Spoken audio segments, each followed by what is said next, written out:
Jadi yang paling harus digarisbawahi dalam pelajaran ini adalah apa? Bahwa esensi, biar kata-katanya tetap sebagaimana manusia, tapi ketika dibilang manusia binatang rasional, kemudian manusia merugi, ini makna manusia yang diinginkan itu sudah berbeda. Manusia binatang rasional ini hakikat atau esensi daripada manusia. Tapi kalau dibilang manusia merugi, itu manusia de facto, ya manusia di luar ini. Ya ini bukan hakikatnya, bukan yang dimaui adalah hakikatnya. Makanya seperti ada siapa itu dari Mesir dulu anti sekali sama logika. Dia bilang apa? Ini ilmu dari barat segala macam, dan Romawi apa segala macam. Kurang lebih bilang begitu. Ada di dalam bahasa Indonesia. Iya, kalau nggak salah disuruh diterjemahkan ke dalam bahasa Indonesia. Dia mengkritik definisi manusia binatang rasional. Dibilang manusia itu bukan binatang rasional, tapi binatang memiliki tugas, katanya Syekh.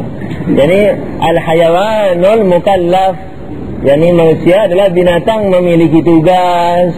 Dia tidak paham itu. Apa yang dimaksudkan filosof? Apa yang dimaksudkan manusia memiliki tugas itu apa? Itu filsafat diciptakannya manusia untuk memiliki tugas syariat. Iya memang itu filsafat manusia, bukan hakikat manusia. Yani itu tujuan manusia dicipta, memiliki tugas karena punya akal. Mubazir kalau ada akal terus kemudian tidak ada syariat. Oleh karena itu yang diinginkan oleh filosof zat-zat manusianya itu. Apakah manusia kalau tidak ada tugasnya terus dibilang bukan manusia? Tidak begitu. Jadi manusia adalah apa? Binatang rasional, yakni kebinatangan bagi manusia darurat sekali, kerasionalan bagi manusia juga darurat sekali. Yakni setidaknya potensi untuk rasional. Seperti bayi bisa dibilang manusia sekalipun belum rasional, karena sangat-sangat dia bisa, potensinya dekat sekali dengan rasional. Sebentar lagi membesar sudah rasional. Begitu bisa menyimpulkan, semua gula-gula itu manis, sudah bisa menyimpulkan universal, sudah manusia dia. Orang gila juga bisa dibilang manusia sekalipun tidak rasional, tapi sangat-sangat punya potensi untuk rasional. Jadi ketidakrasionalan orang gila itu karena peristiwa aksidental, bukan substansial. Begitu. Tapi kalau misalnya syariat, jadi mukallaf, mendapat tugas, itu betul-betul substansial, aksidental, tidak ada hubungan dengan substansial atau zat manusia. Begitu. Jadi kalau dibilang manusia mempunyai tugas dengan manusia binatang rasional lain maknanya, sekalipun sama-sama manusia. Ya. Wa kadza sifat arida hatta waridul mahiyah kalimatil insan masalan maknan wal imkan al-arid la maknan ahad. Begitu juga kalau bilang manusia binatang rasional, manusia adalah mungkin ada, misalnya mungkin ada manusia, mungkin ada, itu sudah lain. Misalnya kayak begitu.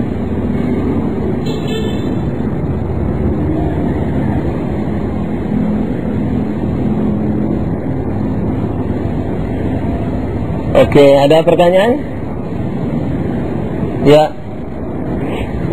Bukan nih. Jadi ketika tadi itu bukan dikatakan bahwa esensi bisa menerima sifat bertentangan. Bukan. Ya, ini bukan dikatakan manusia itu ada dan tiada, manusia itu tertawa dan tidak, bukan. Maksudnya bisa disifati dengan sifat-sifat yang saling bertentangan, tapi tidak dalam sekaligus maksudnya. Yani ketika manusia suatu saat bisa dibilang ada, manusia suatu saat bisa dibilang tiada, bukan dalam waktu yang sama. Manusia itu ketika satu saat dibilang ada, satu saat dibilang tiada, satu saat dibilang satu saat dibilang banyak, satu saat dibilang merugi, satu saat dibilang beruntung, satu saat dibilang sesat, satu saat dibilang mukmin, satu saat dibilang laki, satu saat dibilang perempuan. Oleh karena itu ketahuan bahwa manusianya itu sendiri secara murni terlepas dari sifat-sifat ini. Jadi bukan sifat yang bertentangan itu pada satu esensi, yakni pada satu manusia, lalu dikatakan ada dan tiada. Bukan memiliki sifat bertentangan dalam satu waktu dan tempat dan sisi, bukan. Bukan itu maksudnya. Manusia kan bisa satu saat disifati ada, satu saat sifatnya tiada. Manusia dulu sebelum dicipta tiada, sekarang ada. Ya, manusia dulu berdua, sekarang banyak. Manusia misalnya dulu sedikit, sekarang banyak. Bukan banyak, banyak. Misalnya, manusia laki, manusia perempuan. Itu. Manusia merugi, manusia beruntung. Jadi sebagian manusia merugi, sebagian manusia beruntung maksudnya. Tapi maksudnya manusia itu loh, manusia. Baik di sebagian manusia yang merugi atau di sebagian manusia yang beruntung, itu kan sama-sama manusia. Itu maksudnya manusia. Bisa disifati dengan untung, bisa disifati merugi, yakni sebagian manusianya. Nah, kalau demikian ketahuan bahwa hakikat manusianya itu apa? Bahwa hakikat manusianya itu sepi daripada semua sifat-sifat itu, yakni esensinya, zatnya itu sepi dari semua sifat-sifat itu. Ada lagi? Ya. Pertanyaannya, apakah benda itu kan ada esensi dan aksiden? Apakah semua benda itu memiliki esensi dan aksiden? Pertanyaannya perlu dibenahi. Esensi itu lawannya bukan aksiden. Esensi itu lawannya apa? Katakanlah keberadaan misalnya. Aksiden lawannya apa? Substansi. Substansi dan aksiden, esensi apa bukan esensi? Esensi. Jadi esensi itu dibagi dua, ada substansi, ada aksiden. Substansi itu apa?